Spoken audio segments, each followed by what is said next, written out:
Bom, o que me foi solicitado, grata satisfação, agradeço ao convite da evangelização da FEIS, por meio de Roberta, que foi aí a porta-voz, né, a pessoa através da qual o convite me foi formulado.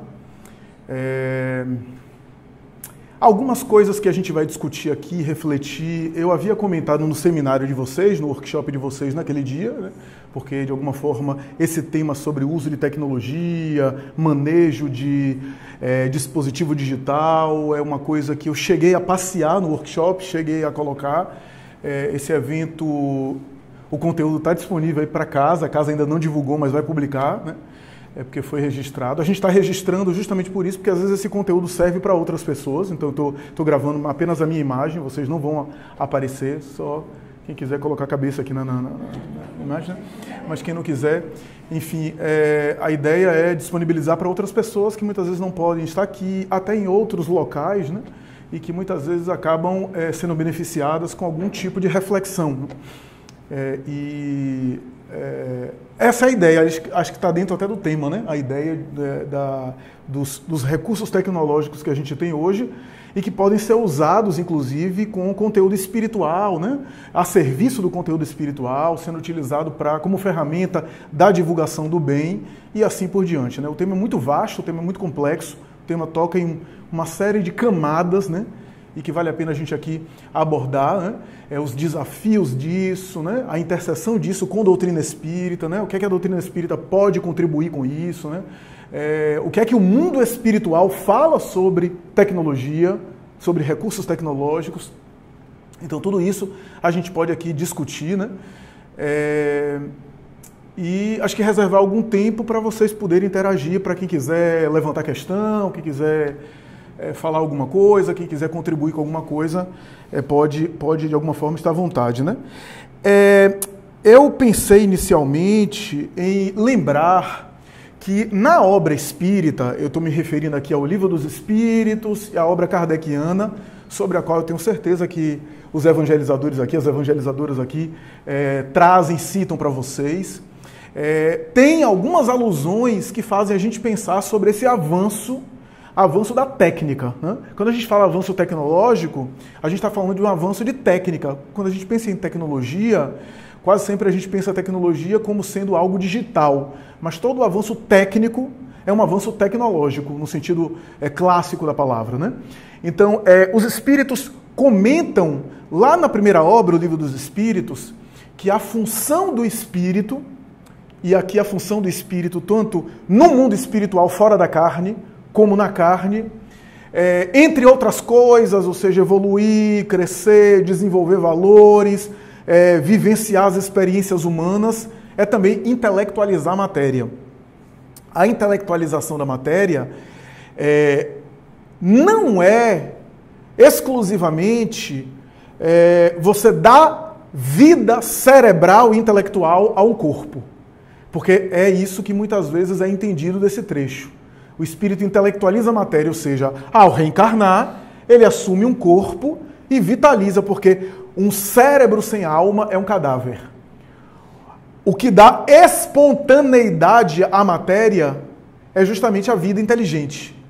Léon Denis, filósofo francês espírita, mais tarde abordou isso com uma beleza, né, no livro Problema do Ser, Destino da Dor, quando ele vai falar que a diferença da falta de espontaneidade para uma matéria inerte e para uma matéria orgânica é justamente a vida psíquica que anima a chamada matéria orgânica.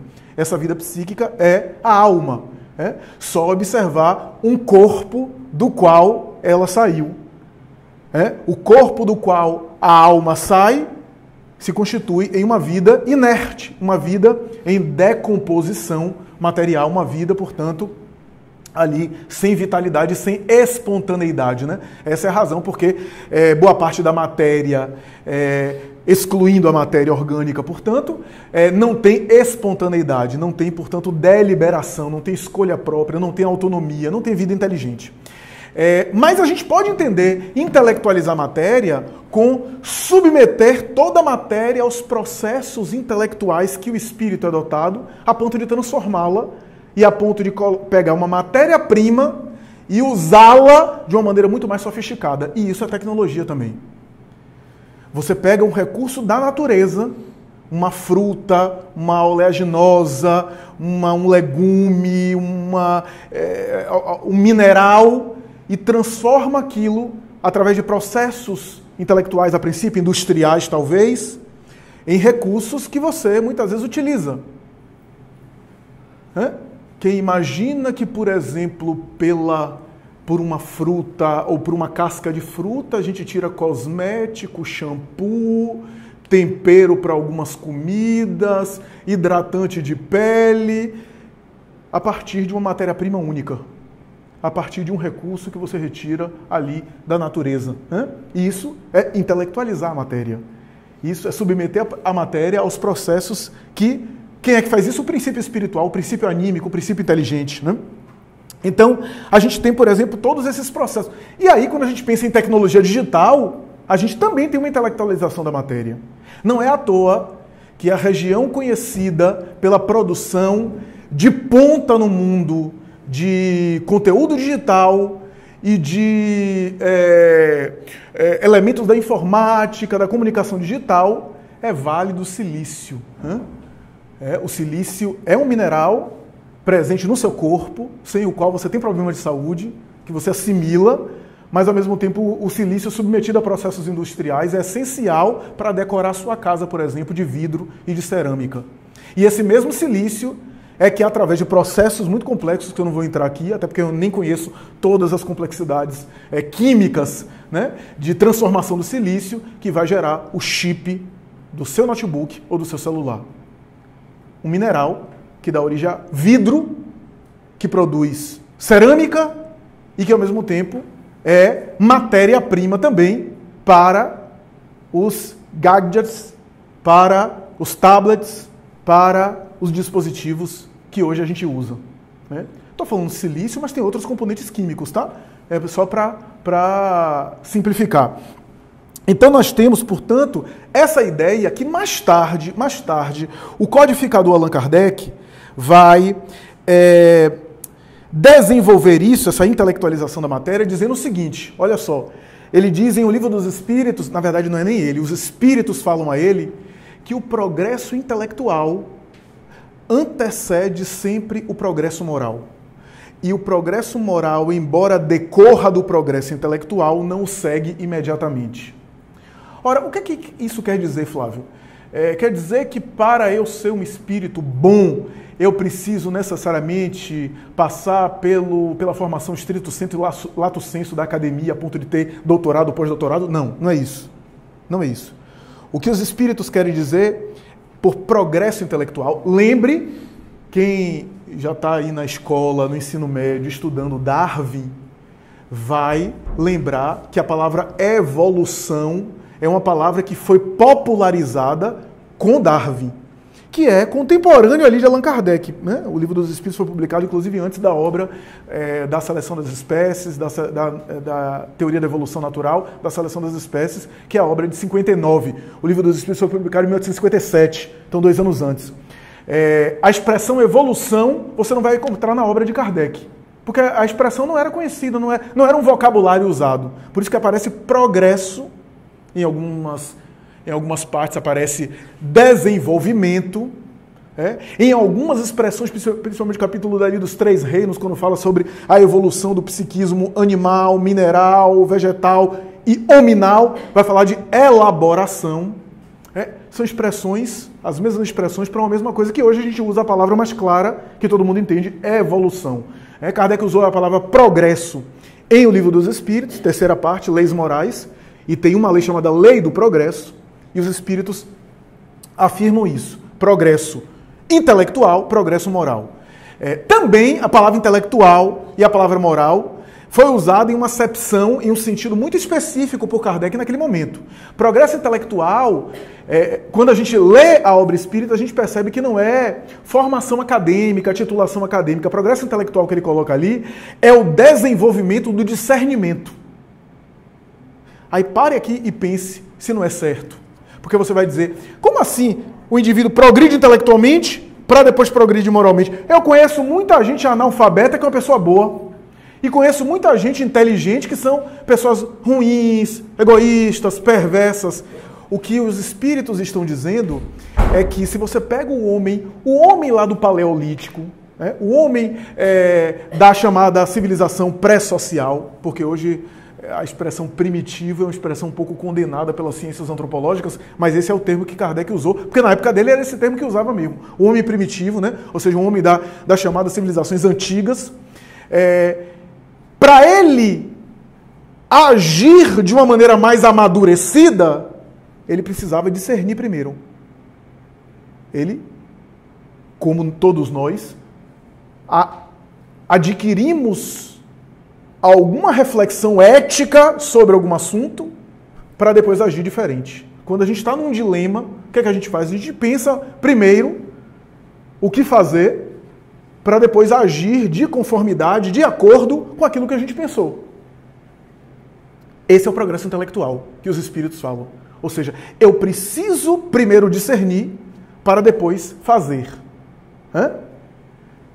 E mesmo quando você pensa em espíritos muito avançados, Chico Xavier só tinha até o 4º ano primário, só fez até a 4ª série, e era uma pessoa, mas fez a 4ª série nesta encarnação. Era um espírito velho, rico de muitas experiências, inclusive experiências na inteligência, porque passou, em algumas ocasiões, pelas cortes europeias da alta intelectualidade, onde adquiriu muito domínio das letras e do intelecto. Naquela encarnação ele tinha até a 4ª série primária, mas era um espírito velho e rico de sabedoria. Então, nesse sentido, o conceito de evolução espiritual é um conceito mais complexo. Tá? Mas, sim, progresso intelectual gera progresso moral. Mas os espíritos dizem, mas o progresso moral, e progresso moral aqui é progresso dos sentimentos, tá? Ou seja, dos valores, né, do sentir, né, da inteligência emocional, para falar um vocabulário mais atual. Né? Mas o progresso moral não segue imediatamente o progresso intelectual. Ou seja, o progresso intelectual é necessário para o progresso moral, mas não é suficiente. Não é suficiente. Eu preciso discernir para fazer, mas às vezes eu já tenho discernimento e ainda não ajo. Então, uma coisa necessariamente leva a outra, mas não leva imediatamente. Não empurra automaticamente. São passos, são gradações. E por que eu estou dizendo isso?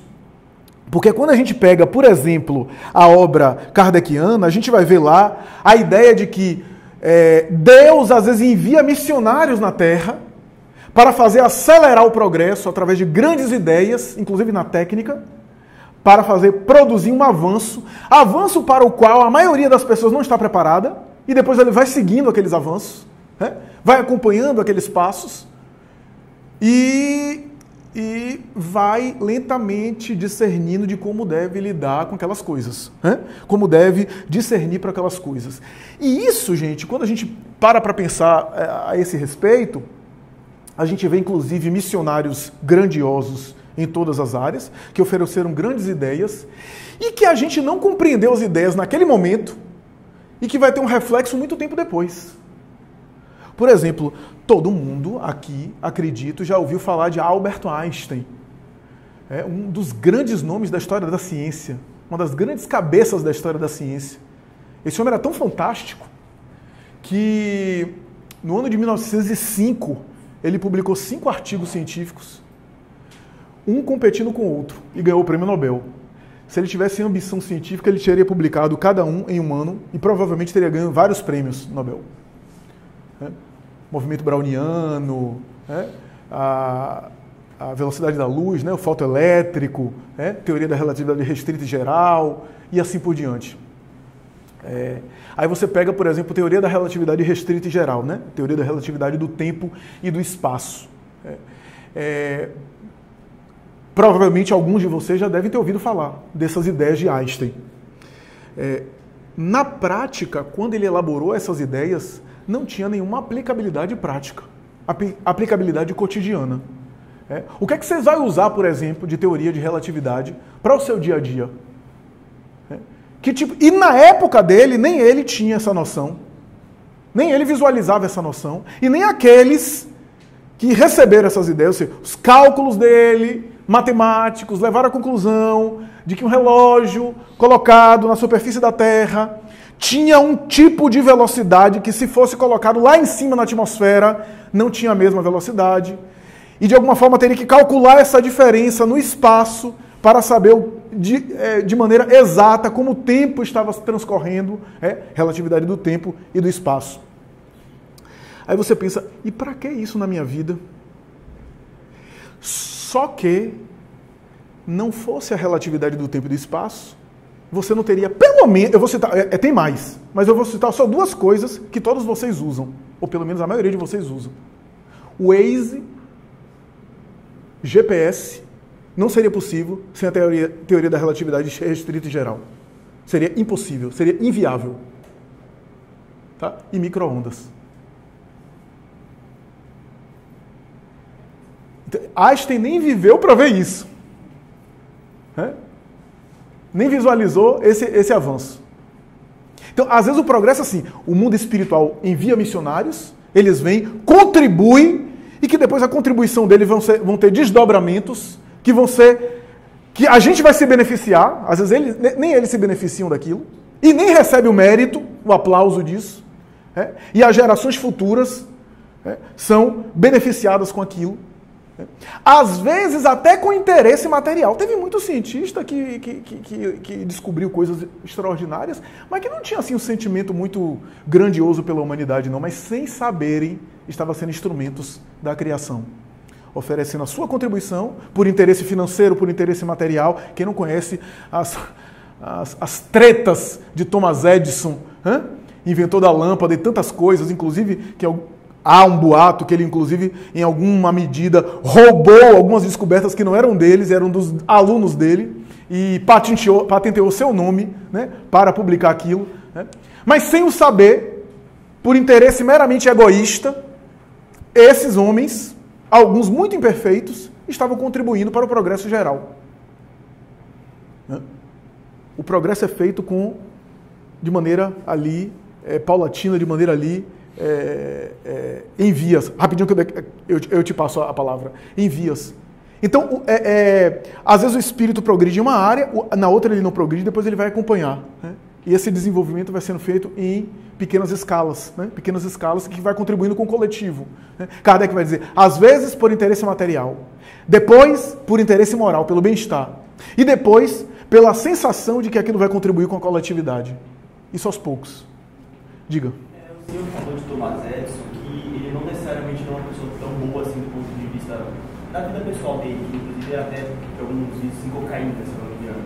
E como é que pode garantir que ele era tão engenhoso, ele era um cara tão inteligente, que, por exemplo, o Chico Xavier, que, como o senhor disse, nem terminou a quarta série, ele seria mais evoluído moralmente falando? Como é que funciona essa relação? Isso, é justamente essa questão que eu estou colocando. Às vezes o espírito progride intelectualmente e a moralidade vai sendo influenciado ali, mas não necessariamente de maneira imediata, não necessariamente acompanha. O progresso moral às vezes é feito de maneira mais lenta, que é justamente uma das questões do nosso tema hoje.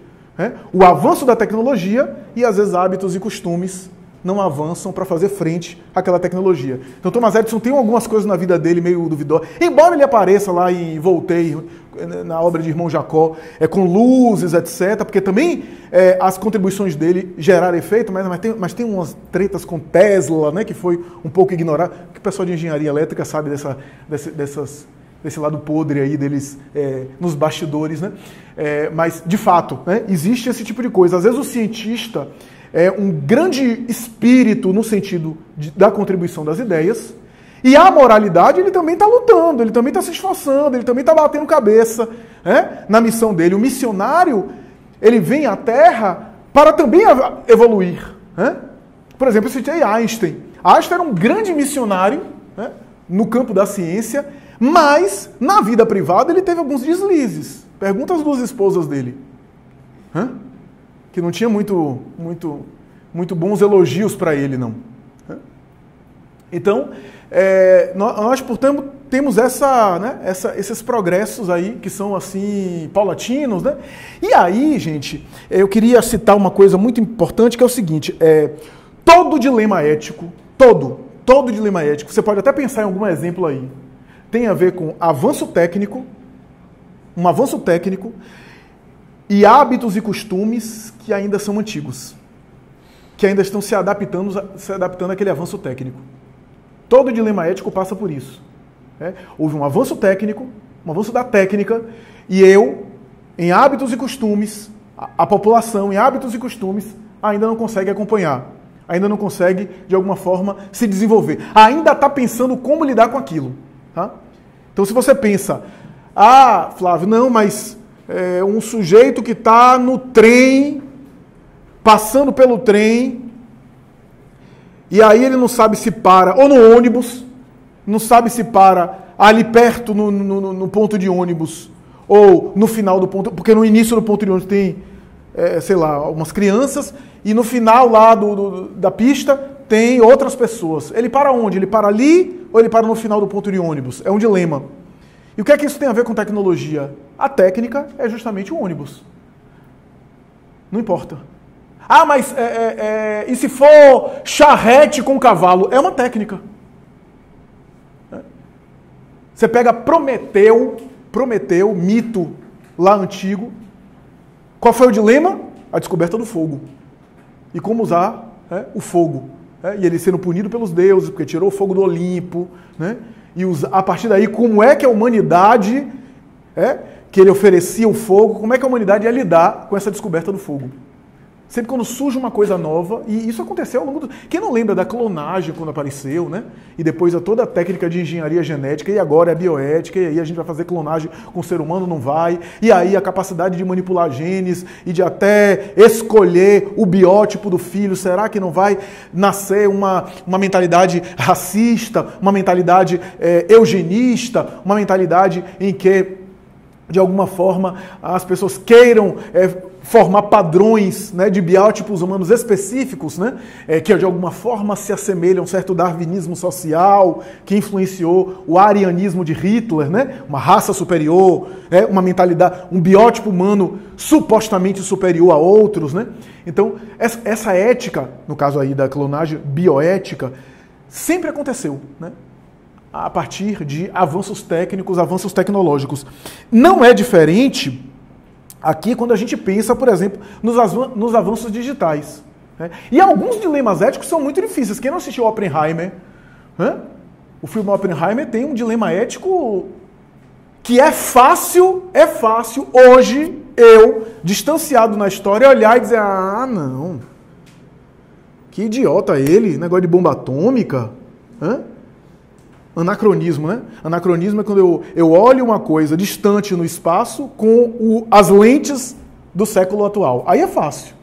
Mas vai viver mergulhado naquele momento, onde de um lado tinha japoneses que eram aliados aos nazistas, vinculados aos alemães cuja Alemanha de Hitler já tinha se rendido, mas havia cientistas alemães em engenharia nuclear tentando produzir bombas atômicas. E havia o medo do mundo de, se os nazistas tiverem bombas atômicas na mão, o que é que vai ser do mundo? Os japoneses como um campo de resistência dos nazistas, que não se rendiam. Os Estados Unidos querendo acelerar para ter essa hegemonia de construir a bomba atômica. Oppenheimer sendo pressionado por aquilo. E aí a construção da bomba atômica. E hoje a mentalidade, às vezes a mentalidade nossa é tão assim rasa, porque a gente está muito acostumado a super-heróis, né? Me desculpem os fãs da Marvel, né? Enfim, porque eu não sou muito entusiasmado não, pelo contrário, eu tenho sérias críticas, mas não vou brigar com vocês. Mas a gente está acostumado muito a super-heróis, né? O bem e o mal, né? E tem dilemas éticos que não tem bem e mal, né? Tem dilemas éticos... A vida cotidiana, de um modo geral, é muito mais complexa do que isso, né? Acho que a luta do bem e do mal é uma metáfora muito interessante para falar de uma luta interior nossa, né? Mas é fácil eu dizer assim, e quando eu vi algumas discussões nas redes sociais, né? A pessoa defendendo a posição de Oppenheimer, aí alguém chega e agride essa pessoa dizendo, não, peraí, você está a favor de matar as pessoas, os japoneses, os civis que foram mortos. É o tipo de discussão que a gente fica na... Quem é normal psiquiatricamente, quem tem um mínimo de saúde mental, não vai achar bonito pessoas sendo assassinadas por uma bomba atômica. Então, compreender aquele contexto da época, entender que aquele é um dilema difícil, mesmo para aqueles que defendiam a posição do físico, que nunca mais se recuperou, viu? Depois da bomba atômica, quando ele viu o estrago da bomba atômica, nunca mais entrou no processo depressivo, contraiu um câncer de garganta. O fato de, por exemplo, alguém defender determinado posicionamento, por exemplo, de que a bomba atômica seria uma forma de defender a civilização do nazista, não está querendo dizer que gostou ou que defendeu a morte de milhares de pessoas, inclusive civis, inocentes, pela bomba atômica. É o tipo de dilema ético difícil. Difícil. Porque não tem uma solução confortável. Não tem uma atitude confortável ali. E então, a gente tem, no caso dos avanços tecnológicos atuais, a gente também tem dilemas éticos. Dilemas éticos. Mas antes, eu gostaria de dizer o seguinte: o mundo espiritual previu os avanços tecnológicos que a gente está vendo hoje. Quando a gente pega obras de Emmanuel, quando a gente pega obras de Filomeno de Miranda, Emmanuel é Caminho da Luz, a obra Emmanuel, né, entre outros, a gente vê ali alusões a avanços, especialmente avanços, os espíritos sempre enfatizaram, desde o final do século XIX ao começo do século XX, a ideia de que a gente ia viver um avanço e intensificação nas comunicações. Emmanuel chega a dizer o seguinte, que uma das propostas do mundo espiritual era diminuir as barreiras idiomáticas, a gente falar línguas diferentes e não poder se comunicar, e as barreiras alfandegárias. Ainda é um desafio, nosso. Ainda é um desafio nosso atual, a possibilidade de ir e vir sem tantos impedimentos. Afinal de contas, pensem aqui comigo. Eu gosto de um autor da minha área que ele diz isso, e eu concordo plenamente com ele. Pensem aqui comigo. Se o dinheiro pode ser transferido entre bancos facilmente e circula, inclusive para bancos internacionais, basta uma operação na internet, por que as pessoas precisam de passaporte? Eu sei que é utópico, mas no meu mundo ideal não deveria nem haver passaporte. As pessoas poderiam circular livremente entre as nações. É uma proposta do mundo espiritual. Porque para o mundo espiritual, o espírito não tem nação. Ele pode reencarnar no Brasil e na próxima em outro país. O espírito não tem pátria nesse sentido. Então, o mundo espiritual, ele chama atenção para uma coisa muito interessante. Primeiro, se o mundo espiritual é o mundo das causas, a gente sabe disso, o mundo espiritual é o mundo das causas, o mundo material é o mundo dos efeitos, que significa dizer que o mundo material é uma cópia, é uma xerox imperfeita do mundo espiritual, concordam? O mundo material é uma cópia de má qualidade do mundo espiritual. O que significa dizer que os espíritos constantemente falam que as ideias que brotam aqui surgiram lá. Primeiro apareceram lá e foram encaminhadas aqui. Seja por espíritos que transitaram pela reencarnação, seja por encarnados que captaram a ideia. Quando Darwin elaborou o evolucionismo dele, outra pessoa, chamada Alfred Russel Wallace, colaborador inclusive e amigos, que estava em um outro local, havia elaborado, chegado às mesmas conclusões sem travar contato com ele. O Wallace, que era espírita, renunciou a publicar o trabalho, porque ao ler o trabalho de Darwin, considerou que o trabalho de Darwin estava melhor elaborado do que o dele. A ideia estava no ar, eles captaram. No ar, aspas, tá? Na nuvem para vocês. Sem precisar pagar a assinatura. Então, se as ideias vêm do mundo espiritual para o mundo material, e o mundo espiritual é um mundo, como é mais sutil, é uma matéria mais sutil, o que existe aqui existe lá e lá existe muito mais coisas, você pega a obra espírita, especialmente a obra mediúnica, e você vai ver quanta coisa existe descrita no mundo espiritual que está se materializando agora. Ivone Pereira, na obra Devação do Invisível, em 1915, anotem, 1915, ela conhece em Minas Gerais um médium chamado Silvestre Lobato. E ela diz, é o maior médium de incorporação que eu conheci na vida. Ela era jovem, adolescente. E olha que ela conheceu o Chico Xavier, tá? Ela disse, foi o maior médium de incorporação que eu conheci na minha vida. Eu vi em sessão mediúnica, em transe, receber uma mensagem de Bezerra de Menezes, e Bezerra de Menezes dizer: nos próximos anos, vai aparecer na tela, a princípio, aparelhos que captam vozes e que transmitem vozes de acontecimentos que estão se dando distantemente. E nós poderemos ouvir histórias, eventos esportivos, entre outras coisas. E Bezerra ainda conclui: e depois, não apenas as vozes, mas as imagens vão ser transmitidas à distância. Estava anunciando o surgimento do rádio e da televisão. Primeiro rádio, eventos esportivos, quem gosta de Copa do Mundo de 1950 aqui no Brasil, antes do 7-1 de 2014. É bom a gente nem lembrar dessa história. Mas a de 1950 também não foi muito boa, não. De 2-1 de virada para o Uruguai, a gente precisando só de um empate para ganhar a Copa, o final. Foi transmitido pelo rádio. Né? Meu pai acompanhou a Copa pelo rádio. E as rádios novelas que existiam, né, na época. Eu não era nascido, não, eu estava em outra encarnação ainda, mas, enfim. E depois veio a televisão. Então, por que um médium desse captou uma informação dela e transmitiu? Né? Porque já havia no mundo espiritual. Aí você pega a obra de André Luiz, eu estou entendendo muito mais hoje por conta da tecnologia que a gente tem hoje. Você pega a obra de André Luiz, tem aparelhos touchscreen, abre,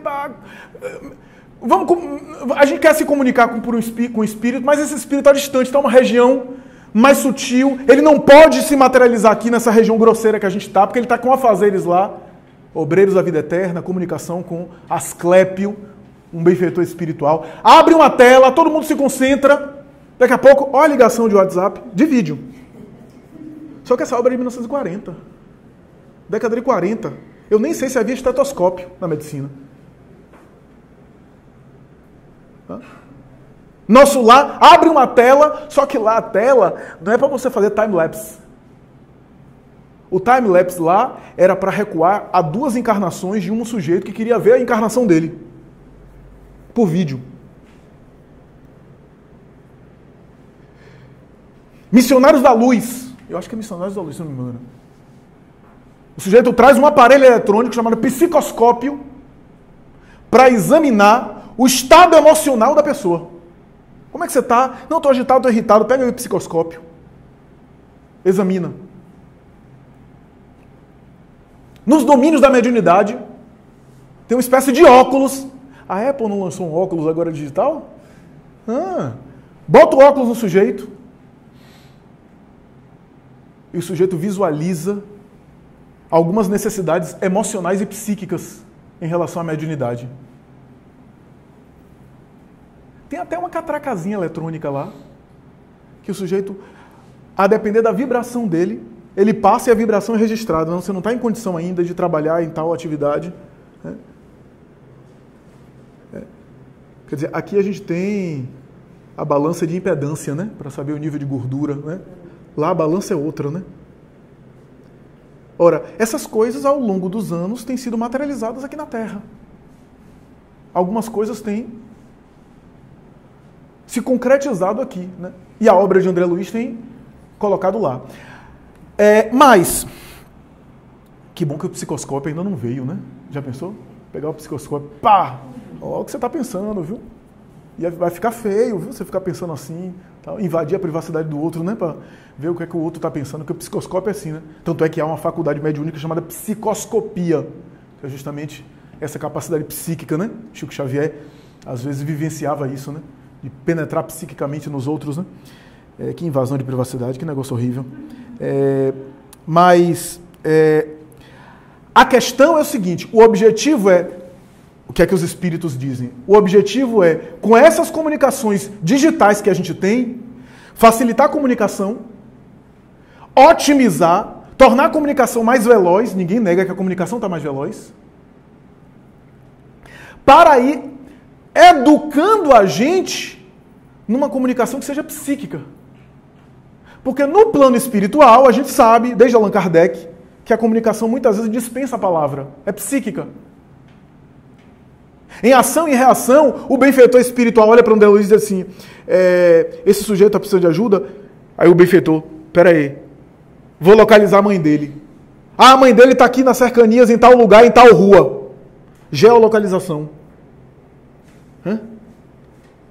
Geolocalização. Abriu a ficha dele, psiquicamente. Ou seja, quando a gente facilita as comunicações, a gente diminui distância. Hoje, eu faço uma palestra aqui e posso publicar e muita gente visualizar, o que não acontecia no passado. Eventos espíritas são feitos hoje de uma maneira que às vezes muitas pessoas podem acompanhar à distância.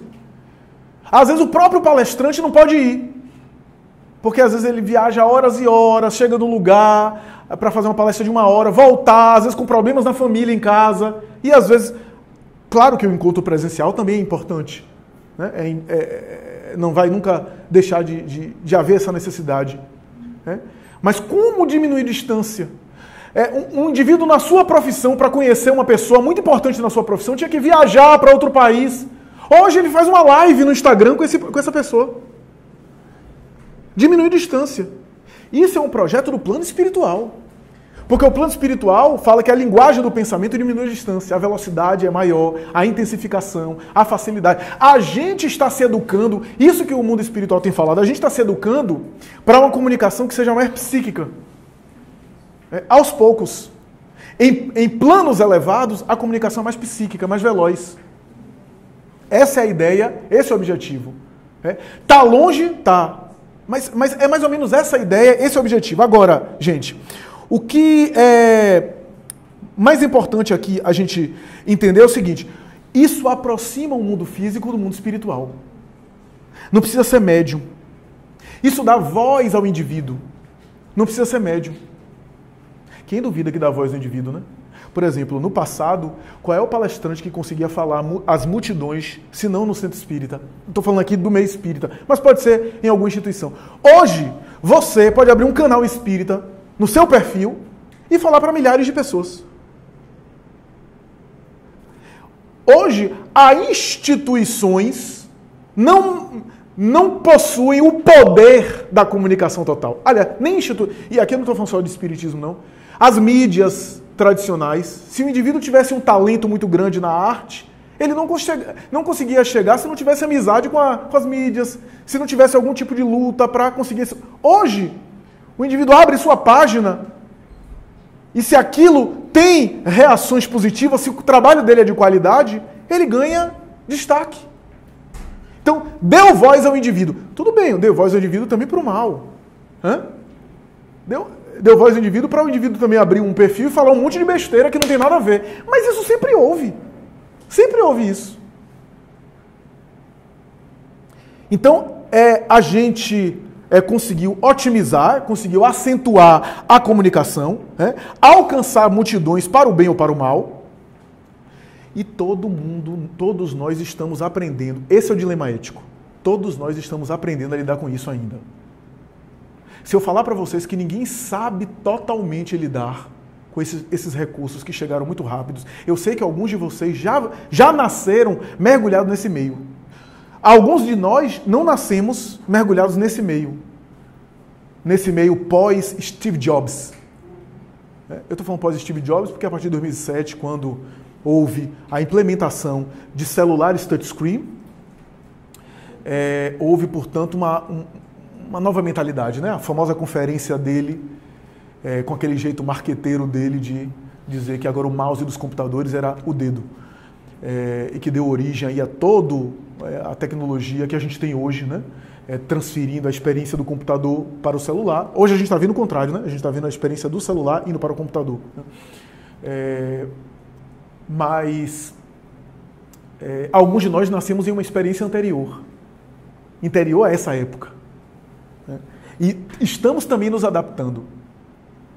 E aí vale a pena comentar aqui, vocês, enquanto jovens, vivenciam os mesmos dilemas que nós. Os mesmos dilemas.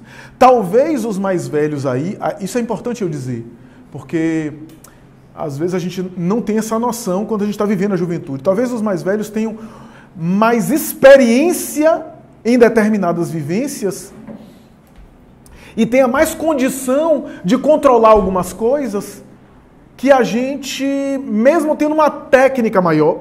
O que é que eu quero dizer com técnica maior? Eu tenho certeza que muitos de vocês dominam mais a tecnologia do que eu. Porque ao nascerem mergulhados, vocês já assimilaram por via social de maneira muito mais fácil. Tem mais plasticidade cerebral, tem mais condições aí de aprendizado do que eu, por exemplo, né? Mais velho.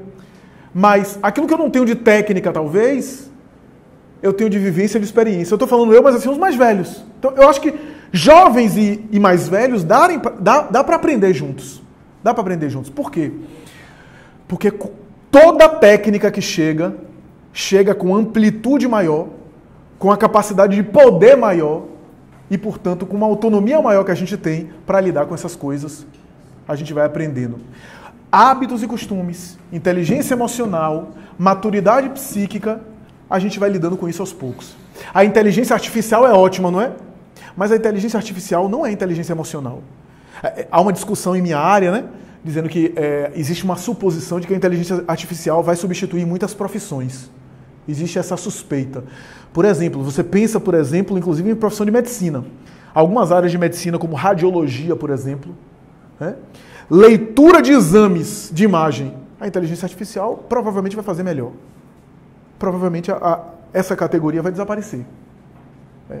Mas, por exemplo,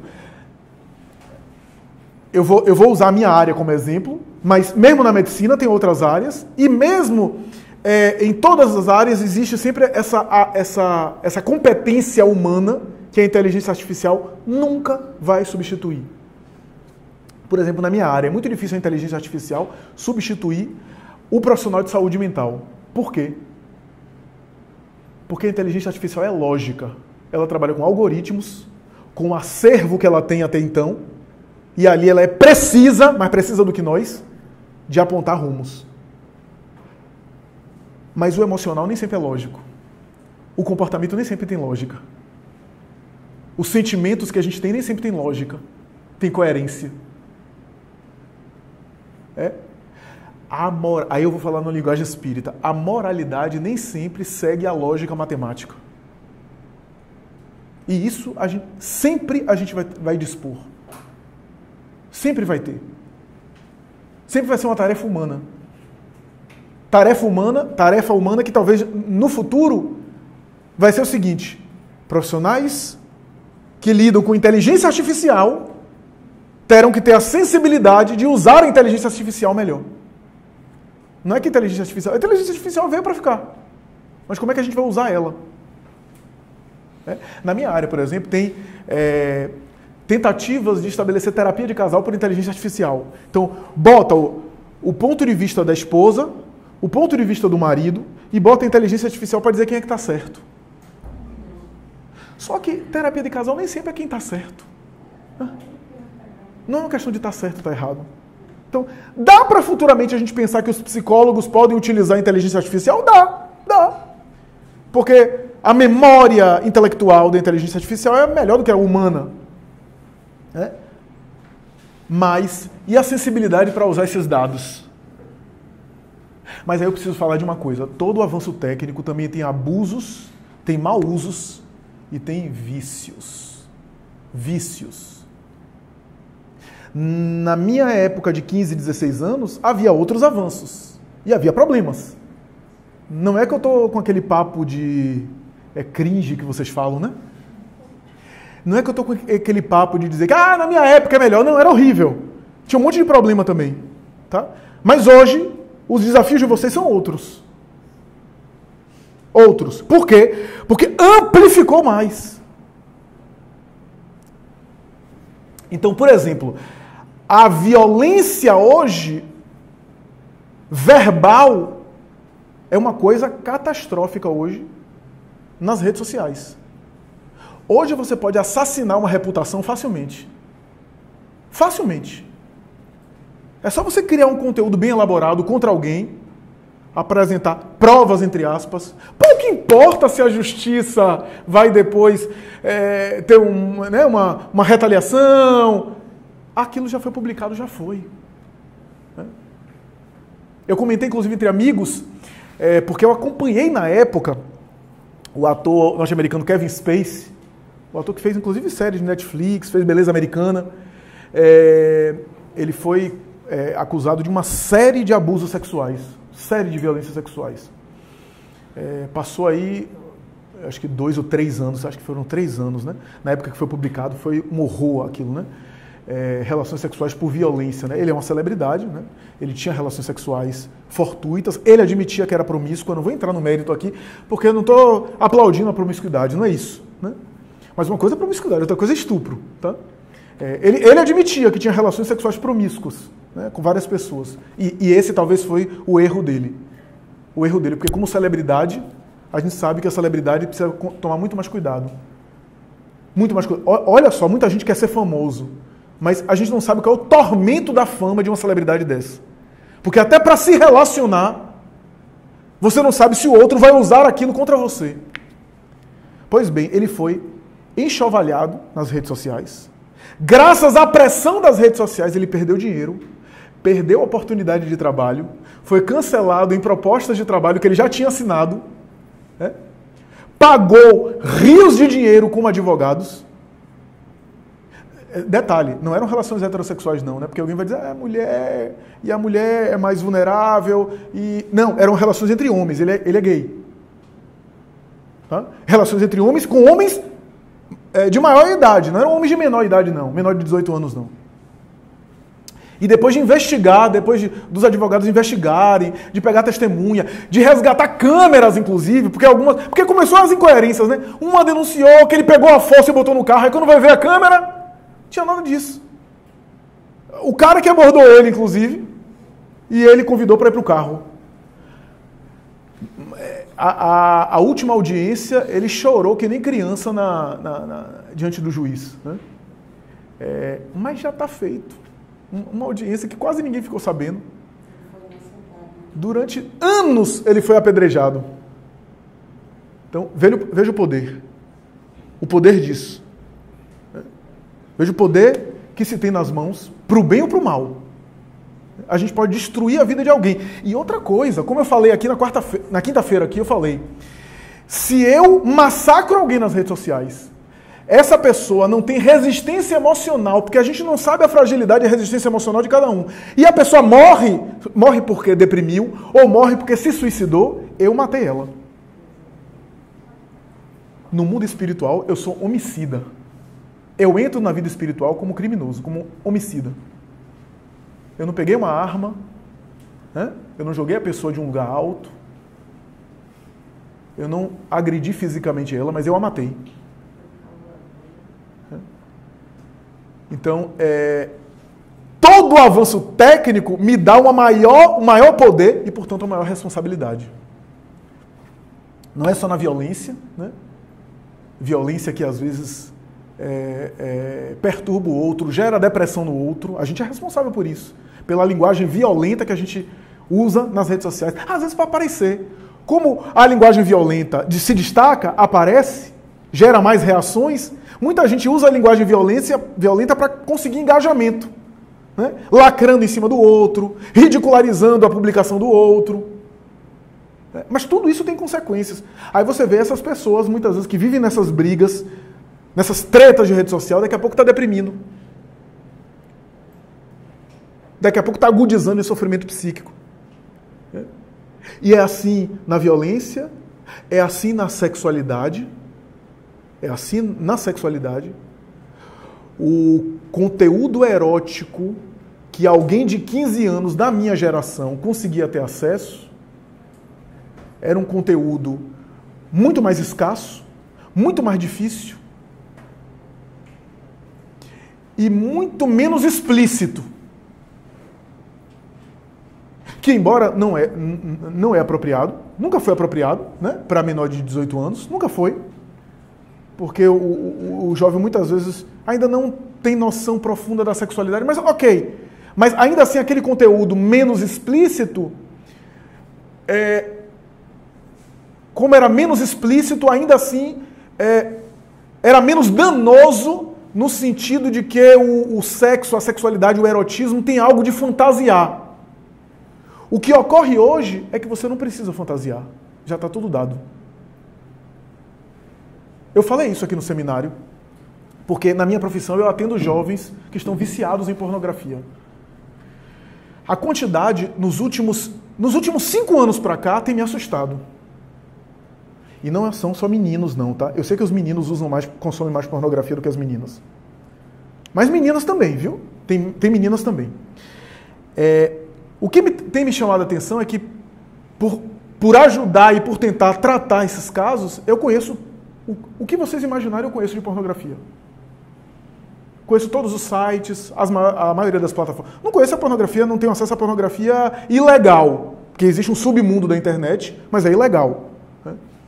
A gente sabe, ouve que tem um submundo, uma rede web sombria, essa eu não tenho acesso e nem quero ter. Mas aquilo que os pacientes compartilham comigo e que eu tenho acesso é muito mais popular, muito mais acessado, muito mais consumido do que o YouTube. E tem muito mais dinheiro. Rola muito mais dinheiro. Da mesma forma que tem um buscador do YouTube que você coloca alguma coisa e aparece lá os vídeos que você quer, nessas plataformas tem a mesma coisa. Então, qual é a idade dos meninos aqui? Só para eu não estar... 11 a 21. Tá. Então, deixa eu colocar de maneira mais soft. Então, se o menino quiser ver uma mulher ruiva e vestida de enfermeira, dançando uma dança de Anitta, é porque tem coisa mais pesada, tá? Eu estou falando soft por conta da idade. Ele vai ter. Aí vocês fazem um exercício para imaginar o que é que pode ter de maneira mais erótica do que isso e mais pornográfica. Qualquer coisa. E eu estou vendo meninos de 16, 17, 20 anos que já não estão tendo desejo mais na relação sexual convencional, porque estão tão hiperestimulados por esses estímulos. Primeiro que as atrizes pornográficas têm características todas avantajadas. Já é uma quantidade de hiperestímulos para o menino. E tem me assustado que assim, esses meninos estão consumindo Viagra, Cialis, remédios que é para quem tem impotência, quem está com alguma questão séria de saúde na área da libido, para conseguir funcionar sexualmente, porque já não funcionam. Tão hiperestimulados que estão, porque numa relação sexual com uma outra pessoa, ele não vai ter aquela quantidade de estímulos naquela velocidade que ele tem ali. Vícios. Na minha época tinha pornografia? Claro que tinha. Na época que eu tinha a idade de vocês, também tinha. Mas não tinha essa oferta, não tinha essa facilidade de acessar, não tinha quantidade de conteúdo, e não era tão explícito. Então, é claro que isso tem uma repercussão. Qualquer criança, não estou falando só de qualquer criança que tem isso daqui, tem condição de acessar. Porque o máximo que vai dizer, o site vai dizer se você tem 18 anos, sim ou não, ele bota sim. Agora tem um aplicativo nude que tira foto das meninas, e simula a nudez daquela menina. Não sei se vocês estão sabendo. Recente. Tá? E um pediatra que eu ouvi, como outros, eu vi alguns especialistas dizendo, que teve acesso ao aplicativo, dizendo que a nudez é compatível com a nudez da pessoa mesmo. Então, tira a foto da menina de roupa e o aplicativo retira a roupa e coloca uma nudez que seria compatível com ela. E é compatível mesmo. E aí essas fotos circulam nos grupos. E isso é bullying muito mais de menino em relação a menina, tá? É crime, é crime. Então... Então, é uma coisa que está posta. Eu vou ficar brigando, dizendo, não, é inevitável, está aí. Claro, o aplicativo deveria ter uma política melhor. Se é uma coisa para adultos, deveria ser restrito para adultos. né? Não sei direito qual é o objetivo desse aplicativo, enfim, mas qualquer pessoa pode ter acesso. Né? Isso me parece que foi com jovem de 14 anos. Foi de uma escola, acho que uma escola em São Paulo. Rio de Janeiro foi? Rio de Janeiro? Pronto. Então, a gente ainda precisa de uma ética a esse respeito. Ética essa que ainda a gente não tem. Quando eu digo a gente não tem na prática. A gente tem a doutrina espírita, tem a orientação espírita, tem a orientação das tradições religiosas, tem uma noção ética, né? Mas ainda a gente não assimilou totalmente. Né? E quando eu falo isso, inclusive o vício em redes sociais, o vício em celular. Tem um neurologista francês chamado Michel Desbourgues. Ele lançou uma obra faz pouco tempo. Eu tenho recomendado essa obra para pais e mães. Vocês vão dar risada em relação ao título da obra. Parece até autoajuda, mas não é não, viu? Ele é um neurocientista e ele tudo que ele defende no livro, ele tem pesquisa que ele se fundamenta, pesquisa de neurociências. O nome da obra é A Fábrica de Cretinos Digitais. Ele demonstra que as gerações de vocês correm o risco hoje de ser a primeira geração na história da humanidade a ter um QI menor do que a geração anterior. Por conta das telas. Claro, ele não está demonizando as telas. Né? Mas, porque assim, por incrível que pareça, nunca se leu tanto como hoje. Mas lê o quê? KKKKK. São essas coisas que a gente lê. Figurinha. Fake news. Nunca se leu tanto. Veja que a gente ainda está se acostumando. Né? Então, o consumo passivo, que é de uma leitura de um livro, por exemplo, hoje demanda muito mais de muita gente, porque a dispersão, a gente ainda está se acostumando a monitorar o nosso horário. Todos nós, monitorar o nosso horário de pegar o conteúdo ali digital e ver, e organizar a nossa rotina, porque a gente não se dá conta quanto tempo a gente perde, ou quanto tempo a gente usa. Né? Mas por que a gente não lê mais livro? Por que a gente não tem feito leituras mais de livro? Não é porque não está aí, pelo contrário, o paradoxo é isso, é que agora está disponível. Antes, para você, eu quero tal livro e agora como é que eu acho? Aí vai, onde é que tem? Na livraria tal não tem. Aí só encontra numa biblioteca lá no subúrbio da cidade, já vai a gente lá para conseguir pegar o livro, adquirir, às vezes era usado que a gente comprava, que era um livro de uma livraria sebo. Hoje você tem um livro digital. Muito mais fácil. Você quer fazer um trabalho acadêmico, os trabalhos acadêmicos, os artigos você acha facilmente. É muito mais fácil. Mas por que a gente não lê livro? Porque o consumo passivo exige muito mais de nós. Né? Eu digo passivo, corrigindo, consumo ativo. Né? O consumo de leitura é um consumo ativo. Por quê? Porque precisa da minha atividade. Eu leio e eu crio a história na minha cabeça, eu imagino o que o autor está dizendo. O consumo passivo que é fácil, porque o consumo passivo é o quê? Eu recebo tudo em passividade. Né? Então é mais fácil, rapidinho. Então é mais fácil esse consumo passivo. Por que a gente não lê? Porque a gente está aqui e ao mesmo tempo a gente está pensando em um monte de coisa na nossa cabeça. A gente está ligando para olhar o que me mandaram no Instagram aqui, qual foi o direct, qual foi me mencionaram aqui numa publicação e eu fico ansioso querendo ver o novo TikToker que surgiu. Enfim, o que é isso? O Michel Desbourgues diz que isso criou uma aceleração e que os cérebros das crianças viciadas em telas é um cérebro diferente. É um cérebro que se demonstra ser diferente. Um cérebro viciado em dopamina, um cérebro que não consegue ter hiperfoco em nada, não consegue concentrar tranquilamente em nada, um cérebro multitarefa. É bom você ter multitarefa? É bom você ter uma mente multitarefa? Em determinado momento. Você está num trabalho que precisa da sua multitarefa? Ok. Mas se você é multitarefa 24 horas por dia, se você é multitarefa, você está aqui, você ao mesmo tempo está olhando o celular, ao mesmo tempo você está olhando o e-mail do computador, seu cérebro funciona de maneira estressada, com altos níveis de cortisol, com alterações. Aí você percebe que não é à toa a quantidade de depressão e de ansiedade, inclusive na juventude hoje. Não é à toa, não é coincidência. Não é coincidência. Tá? Então, não estava na frente. Vá. Eu, no meu meio assim, de amigos, um pouco eu conheço lá, não uso tanto rede social quanto eles.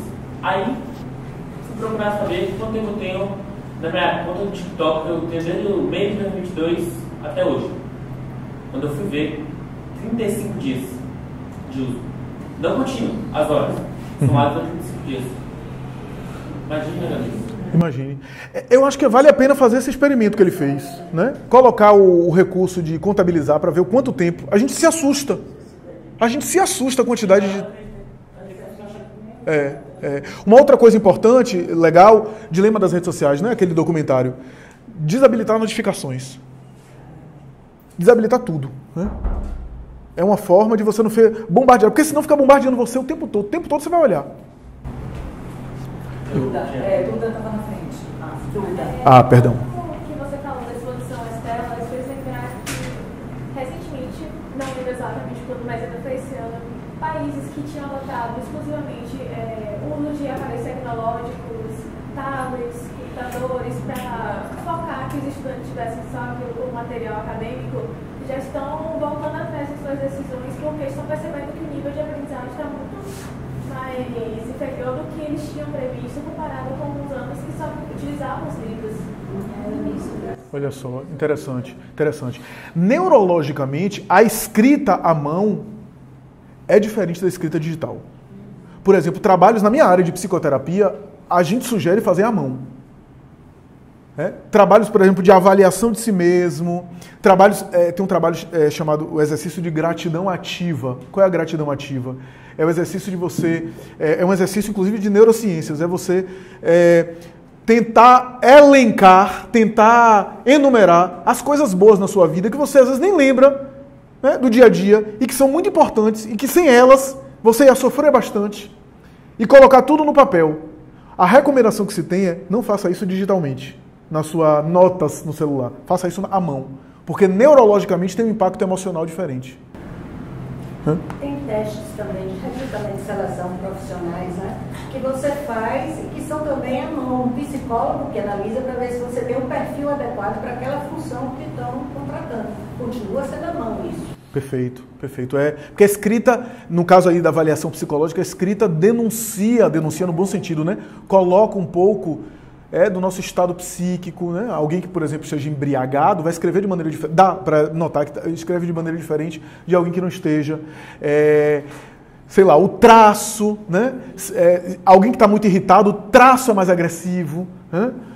Isso, numa avaliação com um profissional, o profissional percebe. Né? Então, Ele estava na frente, porque eu estou observando. Eu só queria falar que eu já fiz esse experimento de ver meu tempo de uso só num jogo de videogame tem mais de 1.500 horas.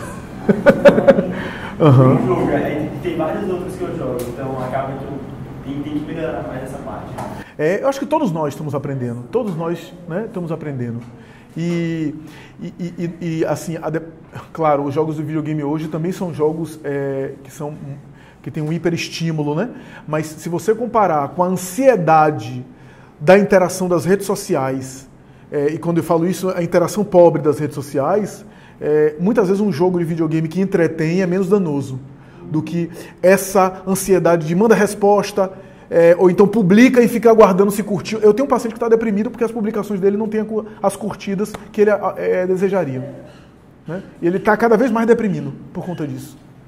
Tem a ver também com a pergunta anterior, né? Tem a ver também com a psicoteste, né? Como vai fazer a escrita, né? Do dirigir, fazer um exame. Aí tem que fazer psicoteste, então tem exame de aplicação já tem. Perfeito. É o psicoteste do Detran, né? Avaliação para motorista, né? Ali as avaliações psicológicas para motorista, eles são mais focalizados em agressividade, daí a escrita às vezes, né? E impulsividade e sobretudo atenção, né? Atenção, né? Vitor, a pergunta sobre Oppenheimer, você me havia feito, você quer refazer? Quer fazer com o Flávio? Oi? Eu lembro a pergunta. Mas você lembra que você me fez? Sim, eu lembro. Era Que tem a ver com essa questão do dilema também. Sim, se Oppenheimer não tivesse criado a bomba atômica, o que aconteceria? Nenhum de nós sabe. O que é que aconteceria? O Japão seria... A dúvida é essa. O Japão seria alguma coisa irrelevante que não ameaçaria o mundo, ou em colaboração com os nazistas, eles iriam vencer a corrida nuclear, iriam fabricar um artefato nuclear a ponto de ameaçar a civilização. Esse era o medo. O Projeto Manhattan é esse, de 1946, a partir de 1946, né, que resultou na bomba de plutônio e neutrino, né, Hiroshima e Nagasaki, e que aí redundou ali em agosto de 1945. As explosões. A gente não sabe muito bem o que é que daria. É uma grande dúvida, né? Não daria nada e a destruição de Hiroshima e Nagasaki foi uma prepotência norte-americana de demonstrar o seu poder, tem esse viés. Né? O outro viés e o perigo do nazismo, né? Os japoneses não se rendiam, continuavam resistindo, né? Então existia essa fonte. A gente dá até para absolver Oppenheimer, que é um pouco do que Nolan Gordon, como é o nome? Nolan Gordon, né? É o diretor de Oppenheimer, fez, que ele absorveu Oppenheimer, mas isso é questionável também, enfatizando no filme que Oppenheimer criou, mas não foi quem decidiu jogar. Quem decidiu jogar foi o presidente americano. Né? Pode-se até tentar defender Oppenheimer com isso, mas há questionamentos, né? Há um dilema disso, mas a gente não sabe o que é que poderia acontecer. Ninguém sabe. Né? E essa é uma característica de um dilema ético difícil. Porque se soubesse, se tivesse, né, essa certeza, não sabia, né? Eu lembro que você mencionou algo, tipo, ele fez algo errado ou ele era um missionário? Tinha mais ou menos essa conotação, essa dúvida do certo e do errado que você mencionou.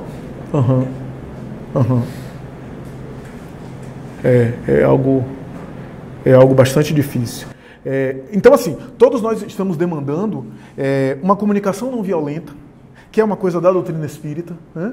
A doutrina espírita coloca isso de uma outra forma, né? Que é a forma da gente se comunicar. Né? Por redes sociais a gente pode ser muito violento e ferino, e como não tem o tom de voz nosso, porque às vezes é só por escrito, maior cuidado ainda, porque a gente não sabe quem está do outro lado, a gente não sabe se é alguém com transtorno psíquico, inclusive. Né? Eu fui fazer uma palestra recentemente em uma casa espírita, tem alguns meses, e eu fui fazer a palestra, me pediram, né? Não fui eu que escolhi o tema não, tá? Me pediram para falar sobre aborto. E a literatura kardeciana sobre o aborto é muito claro, né? Muito clara. Inclusive, do ponto de vista kardeciano, o aborto é considerado viável apenas nos casos terapêuticos. O que é aborto terapêutico? Quando a vida da gestante está em risco. Né? Que atualmente, com o avanço da medicina, é muito difícil. É muito difícil. Gravidez ectópica é um exemplo. Né? A trompa vai produzir uma hemorragia, vai gerar a morte da mulher e aquela gravidez não evolui. Porque o feto não vai se desenvolver na trompa. Né? É um exemplo bom. Talvez o único que eu pense aqui, eu não me lembro de outro exemplo, que seria factível o chamado aborto terapêutico, porque o próprio embrião não vai sobreviver, né? E vai matar a mulher. Né? É a única exceção que os espíritos colocam. Os espíritos dizem na obra kardeciana que o restante a gente deve evitar o aborto. Ah, Flávio, mas a legislação brasileira fala do anencéfalo. Sim, fala do anencéfalo. Do ponto de vista da legislação é legal. Do ponto de vista espírita, não. Nem tudo que é legal é justo. E nem tudo que é justo é legal. Lembre-se que em algum momento da nossa história, inclusive no Brasil, a escravidão de pessoas era legal. Você ter escravos era uma coisa amparada pela lei. Se alguém fosse um dono de escravos que pelo menos levasse 2 vezes no dia comida para seus escravos e não maltratasse com açoite, era considerado homem de bem. Hoje, essa pessoa seria presa por escravizar um ser humano. Né? E eu coloquei o ponto de vista espírita. E ainda tive todo o cuidado, por não ser mulher, ainda tive todo o cuidado de dizer, eu não imagino o que seria vivenciar uma gravidez por estupro, lembrando de que a gravidez era a lembrança da violência sexual e levar adiante. Ainda enfatizei isso várias vezes durante a palestra, não apenas umas 3 vezes eu citei isso.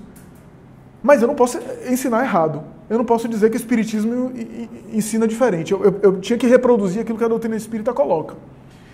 É uma provação, deve ser uma provação terrível para qualquer mulher passar por isso, né? Não obstante, o ato violento de um sujeito psicopata, porque alguém que tem excitação sexual num sexo que não é consensual, a pessoa não quer e ele continua insistindo, já é um transtorno, já é uma pessoa doente, né? Não vai, destruindo aquela vida, apagar o estupro que aconteceu, né? Uma coisa não anula a outra, né? E aí eu disse, há alternativas. Ter a gravidez e dar. Quanta gente não quer ter filho e não pode? Não tem condição emocional de dar conta daquela criança? Dê.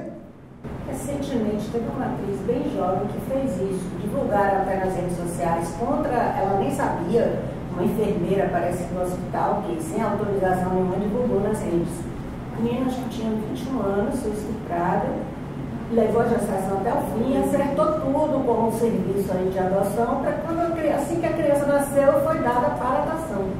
Ela fez justamente isso, mas aí depois começaram a publicar tudo, porque ela queria manter em segredo, né? Ela tomou essa decisão. Há muitos anos, eu atendi um casal que o casal ficou em crise, e aí nessa crise separou um tempo, passou uns dias cada um em um lugar, e a mulher acabou buscando um namorado, engravidou desse namorado. Eles voltaram e o marido, né, na terapia de casal, forçava a mulher a abortar e ela não queria. Né? Ela não queria abortar, ela dizia, Flávio, eu sou espírita, mas para recuperar um casamento ele não vai ter condição de continuar comigo e eu quero estar com ele, eu estou balançado em abortar. Só que com o tempo ela própria decidiu levar a gravidez adiante, né? E em determinado momento, quando ela estava muito assim indecisa em abortar ou não, eu dizia para ela, veja, você como espírita, por que você não deixa e você dá? Aí ela, não, eu vou ter a criança e depois eu vou dar, você ficar sempre lembrando dela. Então é melhor destruir do que deixar viver e dar?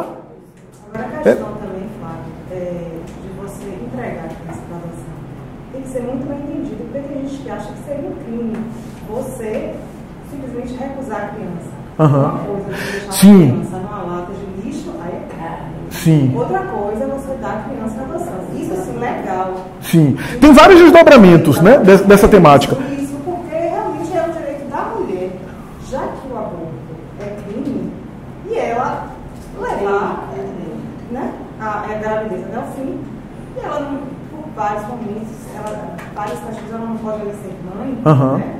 Ela entregar a criança. Isso. Tem vários desdobramentos e tem vias onde isso é facilitado ou não, né? Mas tem esses limites também. Mas o que eu queria ressaltar nisso é que eu expus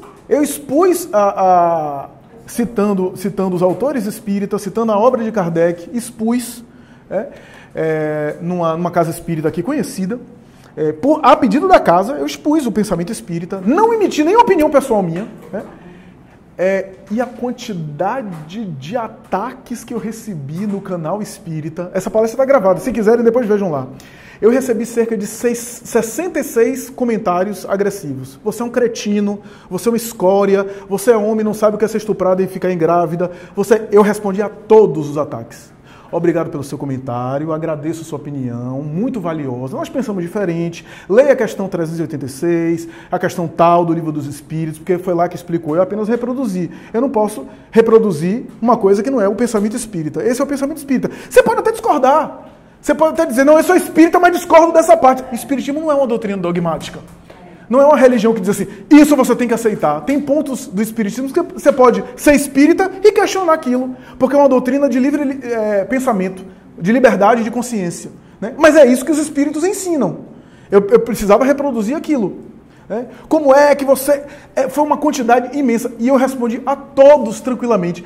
E eu até dei risada em alguns momentos, né? Porque em alguns momentos eu via o sofrimento de algumas dessas mulheres, né? Primeiro porque em parte tinha algumas paixões políticas, porque aí o povo mistura também paixões políticas com a doutrina espírita, né? O que não tem nada a ver, né? Você pode ter a sua ideologia, você pode ter a sua militância política, né? Mas não misturar isso com a orientação espírita. Eu não posso, porque as minhas convicções políticas é X ou Y, chegar aqui e ficar tentando forçar o espiritismo para isso ou para aquilo.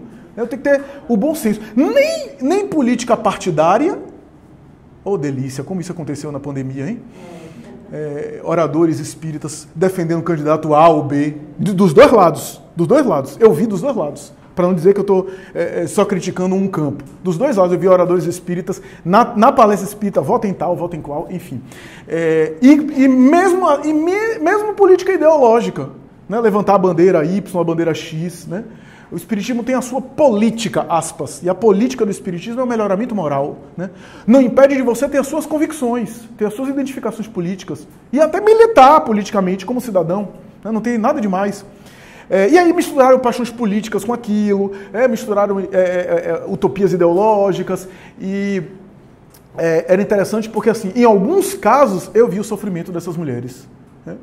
Eu via que havia uma agressão ali que falava das experiências delas, né? Das vivências delas, né? Algumas eu, inclusive, convidei para conversar. Eu disse, olha, na próxima palestra que eu estiver na casa tal, vai ser na data tal, me procure, a gente conversa pessoalmente, né? Eu quero lhe ouvir, né?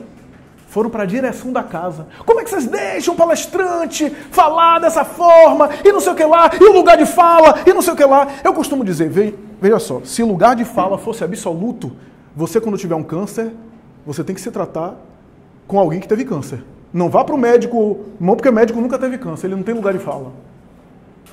É um pouco esse fanatismo, né, esse excesso de fanatismo que envolve a gente. Mas eu queria ilustrar só esse exemplo para dizer o seguinte, eu poderia entrar na onda e ficar debatendo e apelando para agressividade também, né, para alguém que possivelmente estava em sofrimento psíquico ali. Se estivesse em fragilidade emocional, talvez ficasse mal com aquela quantidade de ataques, né, quantidade de bombardeios. Então, veja, hoje, você não precisa sair de casa para correr risco de uma violência verbal. Então, vocês são muito mais exigidos psicologicamente a ter esse preparo. Porque com uma tela, né, com uma imagem, com um conteúdo que vocês clicam, vocês têm acesso a muitas coisas. Então, esse é o desafio nosso atualmente. Esse é o nosso desafio. Para publicar e divulgar também o bem. Veja, Jesus... ele subia a montanha, segundo a tradição, para falar às multidões. Era o que ele tinha. Os evangelistas escreveram em papiros ou peles de animais. Era o recurso técnico que tinha. Allan Kardec, na época dele, utilizou o quê? Do jornal, da revista e das cartas. Penso eu que se Allan Kardec tivesse encarnado agora, utilizaria de redes sociais, de Twitter, de o que for, para divulgar o bem, para divulgar a espiritualidade.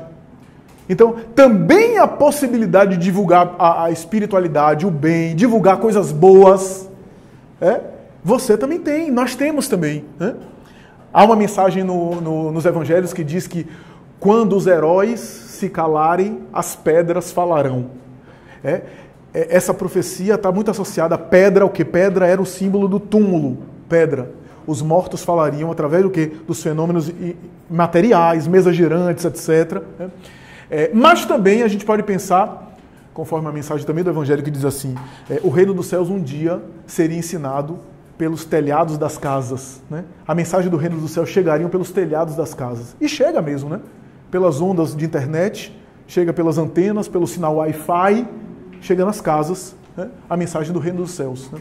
Então a possibilidade de coisas boas, de coisas positivas, de conhecimento cultural, né? de informação nobre, está também à nossa disposição. Nesse caso aí da sua palestra sobre o aborto, não teve também comentários positivos, não? Só foram pessoas que não gostaram? As pessoas ali do Casa do Caminho, o nome da casa, tá? É Sussuarana. As pessoas da Casa do Caminho, muitas delas foram, né, a mim, reagiram positivamente, muitas. Eu ouvi muitas reações positivas, mas essa colocação sua é super importante. Na página, especificamente, aqueles que gostaram, muitas vezes não comentam, ou curte alguma coisa. O que é que comenta? A reação. Por isso que às vezes as reações agressivas destacam-se mais. Né? Porque às vezes a gente gosta e não comenta positivamente. Né? Quando a gente não gosta, a gente coloca reclamação. Não é assim que a gente faz? Às vezes a gente gostou de uma coisa, a gente não elogia. Ah, fez mais do que a obrigação. Agora, quando não gosta, aí a gente critica, a gente verbaliza. E ainda tem outro aspecto que não está no presencial, no olho no olho, e tem pessoas que se acham muito mais encorajadas, né, em agredir quando está à distância. A perspectiva que você trouxe é a questão de que muitas vezes, até equivalente a quantidade de elogios e de críticas, mas a nossa fragilidade, né, emocional, psíquica mesmo, às vezes direciona o nosso olhar e dá um peso maior àquilo que é dito de crítica, de negativo. Né? Então a gente se apega mais a isso, às críticas, aquilo que incomoda. Então, eu acho que ele vai muito para esse lugar. É como você falou, se você tivesse em dificuldade, em sofrimento psíquico, com certeza você ia ver isso de uma outra maneira. Você ia olhar para essas críticas no viés de nossa, o que aconteceu, ou estão me depreciando, algo do tipo, e levar para esse lado. Perfeito. Muito bem.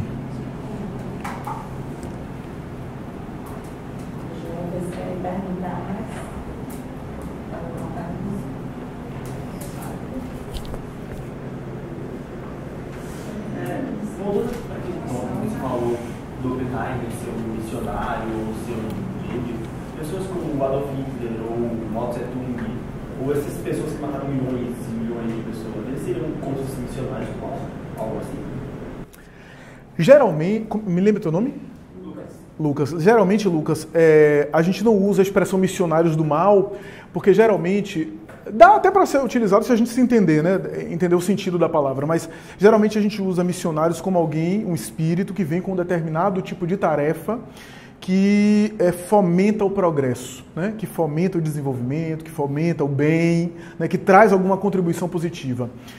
Eu não tenho dúvidas que esses indivíduos que muitas vezes alcançaram poder tinham determinadas tarefas e se perderam nelas. Se desvirtuaram nelas e se encaminharam para sombras, para a destruição. Como Napoleão. Né? Tem uma mensagem, inclusive, mediúnica de Humberto de Campos, que narra a falha moral de Napoleão, né? Que ele fraquejou em uma missão que tinha um propósito, inclusive um propósito de ajudar o próprio Allan Kardec, porque eles são quase que contemporâneos, né? Para ajudar, inclusive, Allan Kardec, porque a França se tornaria uma espécie de centro cultural da Terra e facilitaria a migração das obras espíritas para o resto do mundo, já que o francês era o segundo idioma do mundo na época, né? Era o idioma internacional da diplomacia, né? O segundo idioma que eu digo é o segundo idioma de cada nação, né? Como o que acontece hoje com o inglês, né? Então, tinha essa missão, mas às vezes se perderam. No caso desses genocidas, né, muitas vezes produzindo esse horror e essa destruição em massa, são indivíduos muitas vezes que se atormentaram, né, e que se desviaram muitas vezes do caminho que a divindade esperava deles. Né? A gente vê, por exemplo, que esses indivíduos tinham muitas problemáticas psíquicas sérias, né? Hitler, por exemplo, né, que tinha um complexo de inferioridade muito grande, né, foi recusado por escolas de belas artes porque queria ser um artista, mas não tinha talento suficiente, né? Tinha uma superstição em relação à espada de Longinos, que ele mais tarde, inclusive, assaltou quando invadiu o Museu de Belas Artes de Viena, né? Stalin, né, que era um indivíduo muito atormentado, que era espancado pelo pai, que era alcoólatra na sua infância, né? E a gente vê que essas personalidades muitas vezes cresceram com ódio, doentes, né? E com ódio das pessoas do mundo, né? Que tentaram impor a sua visão de mundo, né? De maneira destrutiva. Então, sim, a gente pode pensar aí em sujeitos que caminharam para as sombras. Mas normalmente quando a gente fala missionário, a gente fala em alguém que veio com a tarefa implementar uma missão do bem, uma missão positiva. Né? Flávio, tem um ponto aqui que eles não tocaram, mas que eu acho importante, que é o seguinte, esse uso, às vezes, em excesso das redes também causa uma superexposição, eu acho, das pessoas que estão ali se comunicando, e que pode afetar até a segurança dessas pessoas, né? Porque essas pessoas costumam publicar tudo, os lugares que frequentam, o que fazem, onde estudam, onde os pais trabalham. Muitas vezes acontece isso, e isso pode acabar sendo fácil para uma pessoa com mais intenções poder provocar algum problema sério com essa família, né?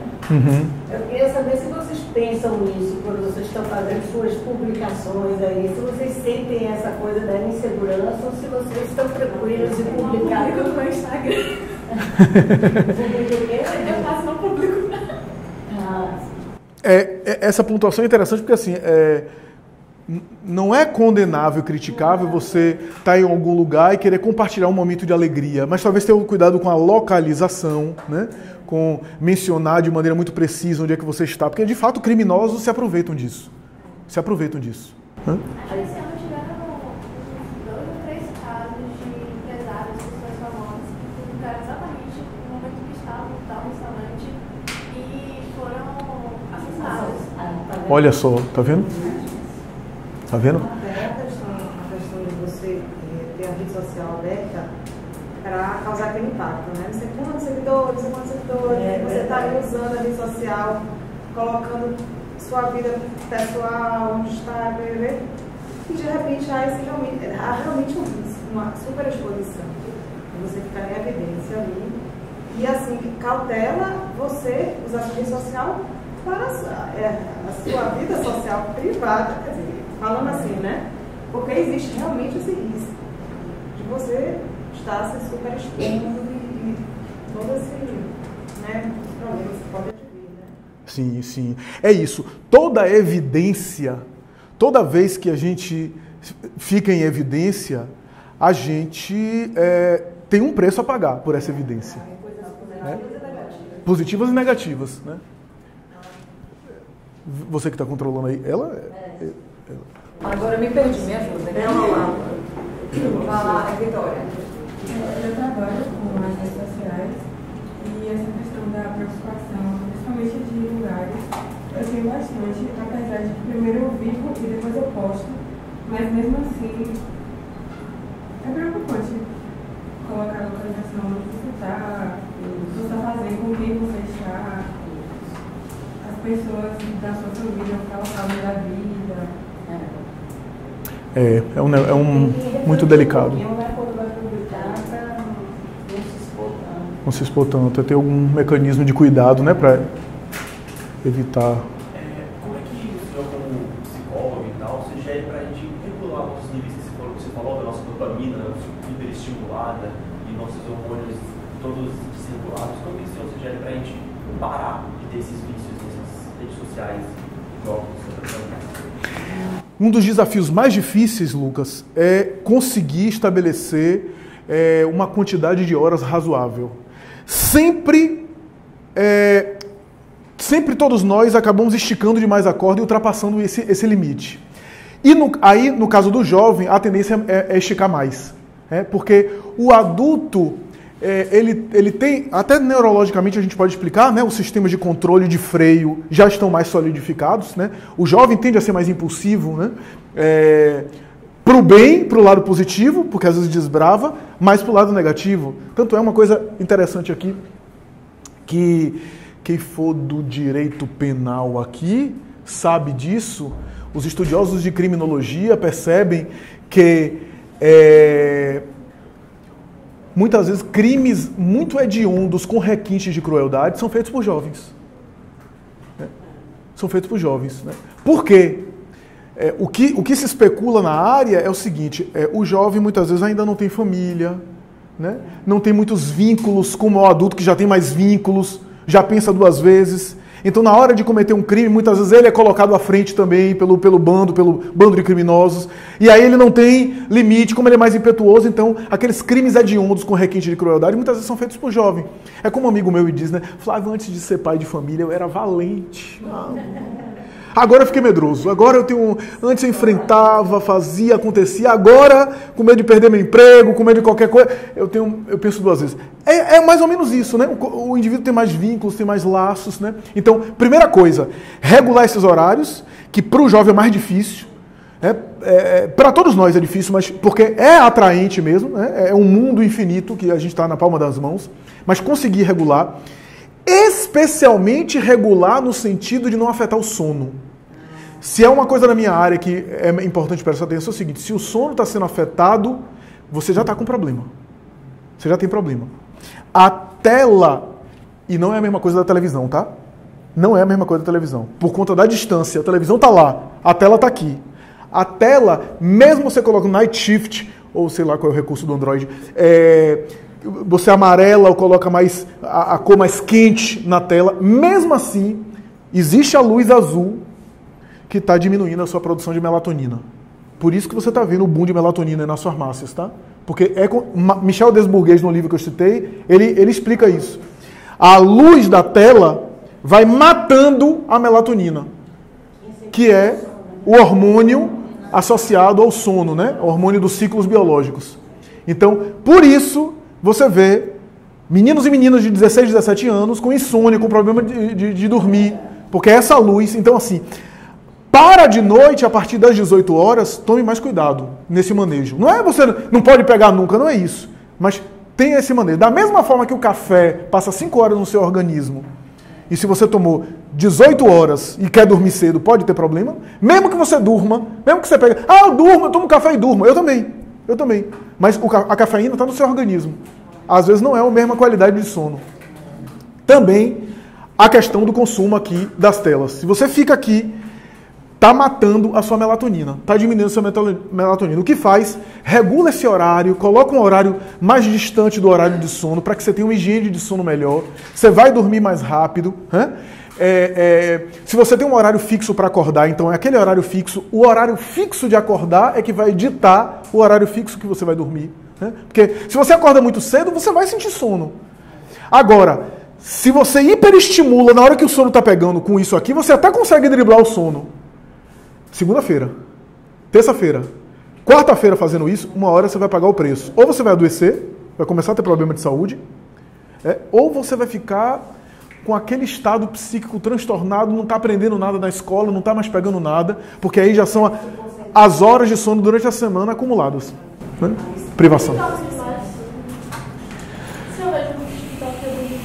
Hipersonia. A princípio, na idade de vocês, dormir muito não é necessariamente ruim. Quando jovem, a gente tem uma quantidade de sono maior, né?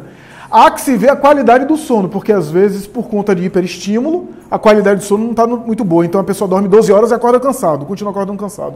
Aí é porque não teve sono profundo, teve sono REM. Quem tem esses reloginhos inteligentes, dá para inclusive avaliar a quantidade de sono, dá para fazer avaliação. Até com o celular mesmo tem aplicativo que você coloca perto do seu travesseiro e ele avalia o nível de profundidade de sono. Aplicativos grátis, inclusive.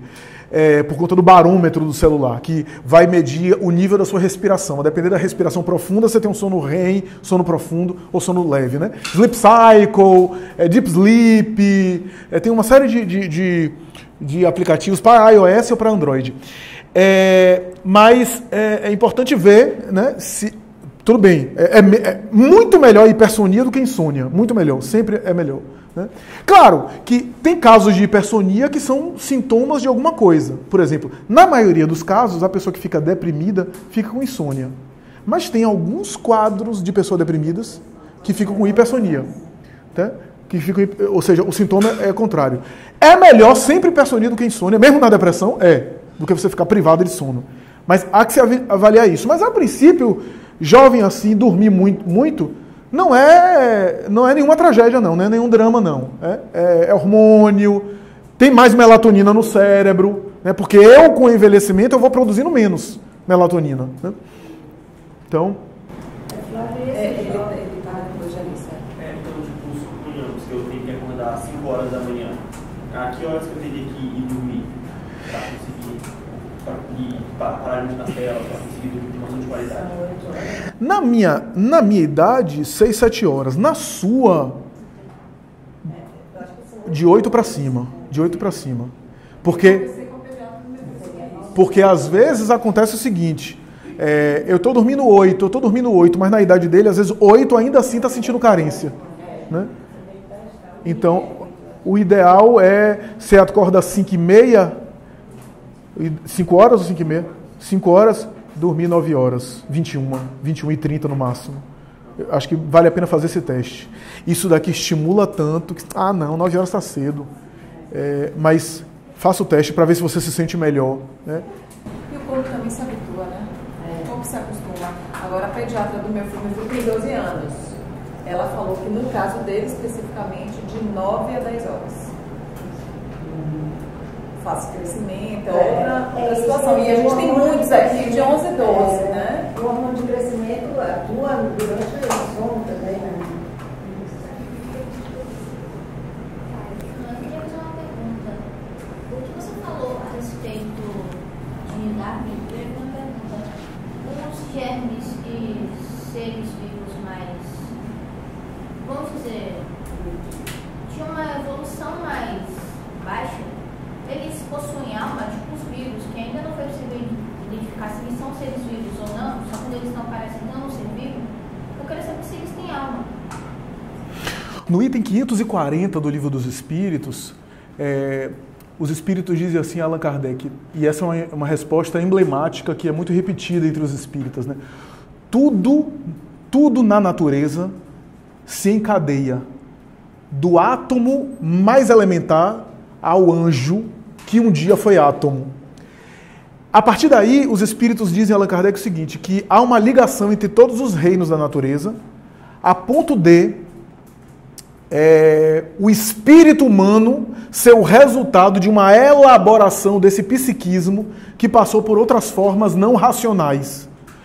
Aí a gente percebe nessa colocação, depois Leon Denis vai explicar isso, falando da pedra, do vegetal, do animal e do hominal, né? Joana de Ângeles também volta ao assunto, dizendo de alguma forma que assim, o princípio espiritual está ali de forma latente, está evoluindo. Não é propriamente uma alma, como a alma humana, mas é uma chispa, um psiquismo ali ainda em elaboração e desenvolvimento. Diga. Então, em determinado tempo, alguém pode ser um espírito mais superior que Jesus, ou alguém que pode se tornar a um nível, um parâmetro parecido com Deus, ou algum dia Deus já pode ter sido um elétron, a menor partícula que existe. Me lembro teu nome, eu lembro de você que você estava aqui no seminário. Thaís? Thaís. É uma boa pergunta, Thaís. O que a gente sabe é que a evolução espiritual é quase infinita. Eu acho interessante essa palavra quase. O que é que essa palavra quase quer dizer, eu não sei direito, tá? Mas os espíritos dizem pra gente, é quase infinita. Ou seja, a gente evolui ao longo que se perde na noite dos séculos. É assim. O espírito que ficou conhecido na Terra como Jesus é aquele que Deus, o Criador, designou para ser o máximo de referência nossa enquanto estamos na Terra. Existe algo além de Jesus? Existe. Deus se resume a Jesus? Não, porque Deus é o Criador, tá? Eu sei que muitos aqui, como eu, que muitas vezes foram influenciados pelo paradigma católico, que acredita que Jesus é Deus. No Espiritismo, Jesus não é Deus. Tá? Jesus é um espírito como nós. Leon Denis vai dizer, é por isso que ele é admirável, porque sendo como nós, ele chegou à altura espiritual que chegou. Porque se ele é Deus, ele não fez mais nada do que a obrigação dele. É Deus, é perfeito. Mas sendo igual a nós e conseguindo alcançar esse nível de pureza, é aí que ele é exemplo para nós, para chegar lá. Porque se é Deus, nem é exemplo. Quem é que vai ter a audácia de copiar Deus? O Criador é sempre mais absoluto do que qualquer criatura.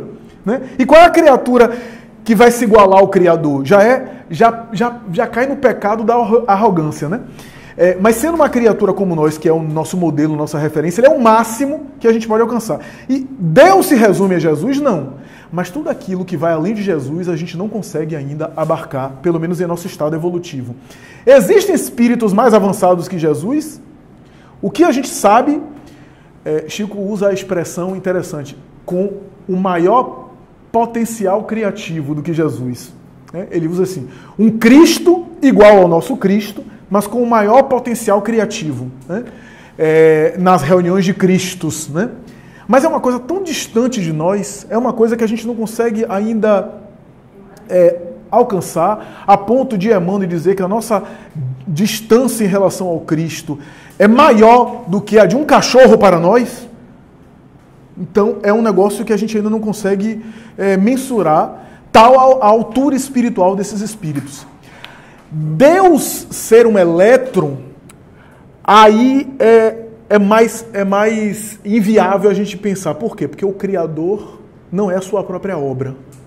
Se o Criador fosse a sua obra, ele seria efeito, não seria causa. Sendo efeito, ele estaria sujeito à imperfeição e à transformação da própria obra. Os espíritos dizem assim, Deus preenche a sua própria criação, mas não é a criação, está fora dela. Assim como um pintor coloca algo dele da pintura. A pintura tem algo do pintor ali, mas a pintura não é o pintor. Ele está além. Então, o que a gente sabe é que Deus preenche o universo, mas transcende a ele. E como ele não é criação, ele é criador, ele é causa de todas as coisas. A causa incausada. A causa que não foi causada. É o máximo que a gente consegue compreender de Deus. Né? Ainda assim não é nada. Ainda assim não é nada. Né? Kardec chega a dizer em A Gênese, isso não é o que Deus é. Isso é o que Deus não pode deixar de ser. Então, ainda assim, a gente não consegue conceber o Criador. Diga, Thaís. A existência de Deus é o mínimo o que a gente, como ser humano, ainda pode compreender de algo que seria 1 milhão de vezes maior. Perfeito. É exatamente isso. Então, se Deus tem em todo lugar, então Ele mesmo usa, Ele criou as coisas. Então, as coisas são feitas dele. Então, tecnicamente, nós também somos deuses imperfeitos. Sim, nós somos divinos. Uhum. Nós somos divinos, como efeitos do Criador. Mas ao mesmo tempo que ele está nas coisas como sua obra, ele não é a própria obra dele. Se ele fosse a própria obra dele, ele seria matéria, ele seria imperfeito, porque a matéria é imperfeita, e ele não seria imutável. Uma das condições de Deus é ser imutável. Sendo a obra está em constante mutação. E se está em constante mutação, não é perfeito. Então, veja que coisa, que raciocínio. Por isso que a gente não entende. Tem alguma coisa que falta a gente para compreender Deus. Veja, Thaís. Teoricamente, isso quem fala é Jean-Yves Leloup, psicólogo transpessoal. Teoricamente, Deus não existe. Porque o que tem existência, o que existe é aquilo que tem existência. O que tem existência é quem está inserido no tempo e no espaço. Deus criou o tempo e o espaço. Então está acima disso. Então, a melhor expressão é Deus é. Deus é. Qualquer outra coisa é adjetivo nosso. Deus é. A gente já passou um pouquinho do tempo, então vamos às perguntas finais, para a gente poder... Se deixar, a gente vai ficar aqui até 8 da noite no mínimo. Mas a gente tem que liberar os mais novos. Uhum. Então vamos às últimas perguntas, gente? Falei daquele livro que você falou. Já não tem. É do neurocientista. Anotou? Não? Tem certeza? Hoje de noite a tecnologia vai ser de outra forma. Thaís tem mais outra. A gente vai jogar hoje diferente. Lucas também. Qual seria uma sugestão, então, senhor, para a gente conseguir evoluir assim, nesse mundo todo tecnológico, com todas essas perigos apresentados? Uma sugestão do senhor para a gente aplicar a nossa vida a partir de hoje. Eu também quero saber, mas eu diria, Lucas, que começar com uma rotina é uma boa ideia. Rotina equilibrada, então o tempo específico do seu consumo de conteúdo. Veja, eu não estou demonizando, não. Eu adoro tecnologia, viu? Eu adoro, eu sou entusiasta da tecnologia. Não estou demonizando, não. Eu acho que facilita muito a vida, tá? Mas o uso equilibrado, uma rotina equilibrada, onde você tem os seus horários, né? Eu acho que é um bom começo, né? Horários para reflexão, horários para autoconhecimento, horários para checar o mundo emocional, né? E horários também para você se divertir, para você ter o seu conteúdo digital, para você mexer no seu celular, para você fazer suas coisas. Eu acho que isso já ajudaria bastante, né? Se por acaso está havendo uma dificuldade de equilibrar essa rotina, é importante procurar ajuda. Não estou falando só de ajuda profissional, não. Pode ser também, mas ajuda de um amigo, ajuda de um familiar. Buscar ajuda de alguém, porque você sozinho você não está dando conta. Tá? É melhor do que a coisa começar a complicar e cronificar lá adiante. Né? O vício de redes sociais é um vício que se assemelha a outros vícios graves. Né? A gente tem, por exemplo, em situações muito graves, por exemplo, na China, no Japão também, pessoas, por exemplo, gamers, especialmente gamers, que já usam fralda, porque não querem parar para ir para o banheiro, né? Porque são várias horas. Né? Então, é viciante. Né? E o ideal é a gente dominar a técnica e não ser dominado pela técnica. Eu acho que isso seria um bom conselho. Uma outra coisa positiva e isso eu acho que é desafio de todo mundo, viu, Lucas? Seu, meu, de todo mundo, é o seguinte: conseguir manejar com melhor eficiência os conteúdos que a gente acessa. O que é que eu quero dizer com isso? Como é que eu otimizo o meu tempo? Olhando aquilo que é interessante. Olhando aquilo que vai me agregar. Olhando aquilo que vai... Eu adoro meme. Eu dou muito risada com muitos memes. Acho muito divertido. Mas o que é que aquilo vai me agregar? Né? O quanto tempo eu vou disponibilizar com aquilo? Né? Ou seja, fazer uma espécie de curadoria, né? E isso é uma coisa que a gente vai desenvolver, é uma coisa que tem que desenvolver com exercício, para eu saber selecionar as coisas importantes que eu vou consumir. Porque como não tem fim, eu nunca vou dar conta de tudo. Se deixar, eu fico para sempre. Né? Eu não durmo, eu não como, aí eu bagunço minha rotina. Então como é que eu faço para selecionar aquilo que vai me trazer algo positivo, vai me trazer evolução? Acho que rotina equilibrada é uma boa coisa. Propalar coisas do bem. Veja, se o seu algoritmo está o tempo todo lhe indicando coisas que você escolhe, o algoritmo é uma boa referência para saber o que é que você está selecionando. Tá? Se você está selecionando coisas positivas, o algoritmo te devolve. Né? Te devolve com os conteúdos que você está buscando. Então, acho que isso é algo muito positivo. Né? Propalar o bem, buscar o bem. Né? O próprio algoritmo pode te ajudar nesse sentido. Dedicar também um tempo à leitura, né, Flávio? Mesmo que seja virtual, mesmo que seja leitura eletrônica. Até porque eu entendi erro em português nessas publicações, até de jornal. De jornal na internet é um absurdo. Tem horas que a gente não acredita, né? Tem horas que eu fico dizendo, meu Deus, mas aqui não pode ter. Aqui não pode ter. Aqui não pode, não é possível que ninguém viu isso aqui. Exatamente. Eu acho que era o programa para fazer a conversão para. Porque isso é errado, né? Aparece, eles estão falando quando vai ganhar. Eu não acredito, de palavras, né? Embaixo, sai. Vamos então à última pergunta, né? De trás, para a gente fechar. Uma palestrante que estava falando sobre Jesus e o tempo. Aí eu parei para pensar, se o tempo é uma invenção humana, então os humanos eles estariam equivocados sobre algumas coisas sobre Deus, olhando pela própria vontade, pelo senso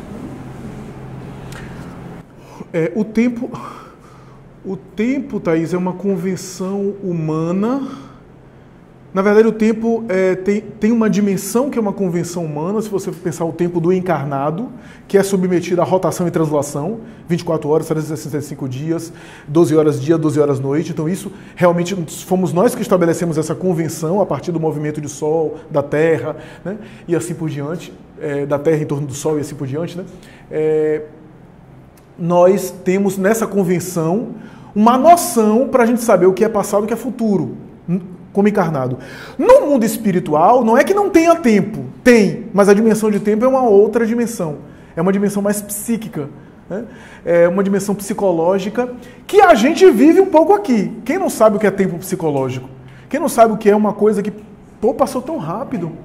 Ou então não acaba nunca, né? As coisas parecem que dolorosas e difíceis não acabam nunca. E as coisas boas parecem rápido, né? Parece passar rápido, né? Talvez essa é a noção de inferno e de céu, né? O inferno como algo eterno. Não é que é eterno, mas quando a gente está mal, parece que não acaba, né? Parece que não tem fim, né? Então, tem uma noção de tempo que é psicológica, que é mais predominante fora do corpo. Porque fora da matéria, a gente não está, muitas aspas no que eu vou falar aqui, tá? Aos estudiosos espíritas, a gente não está, a rigor, tão submetido assim à rotação e à translação da Terra. Então, a dimensão é uma outra dimensão. Mas isso não significa que o tempo não seja aliado nosso no crescimento espiritual para a compreensão de Deus. Pelo contrário, o tempo, às vezes, é um grande aliado que faz a gente amadurecer para se aproximar mais de Deus e compreendê-lo em plenitude. O problema, Thaís, é que como Deus está além do tempo, o que a gente sabe dos espíritos, e os próprios espíritos falam, os espíritos superiores disseram isso a Allan Kardec, o que a gente compreende da divindade é isso. Mas o que é que a gente compreende? Os espíritos puros é que compreendem de maneira mais plena Deus, né? Allan Kardec chega a dizer que os espíritos puros veem a Deus, né? Talvez fazendo aquela referência, bem-aventurados os puros de coração, os limpos de coração, porque eles verão a Deus, né? Claro que não é ver com os olhos, porque se Deus não é material, então a percepção para ver Deus também não pode ser material, né? Então eu acho que é mais ou menos isso.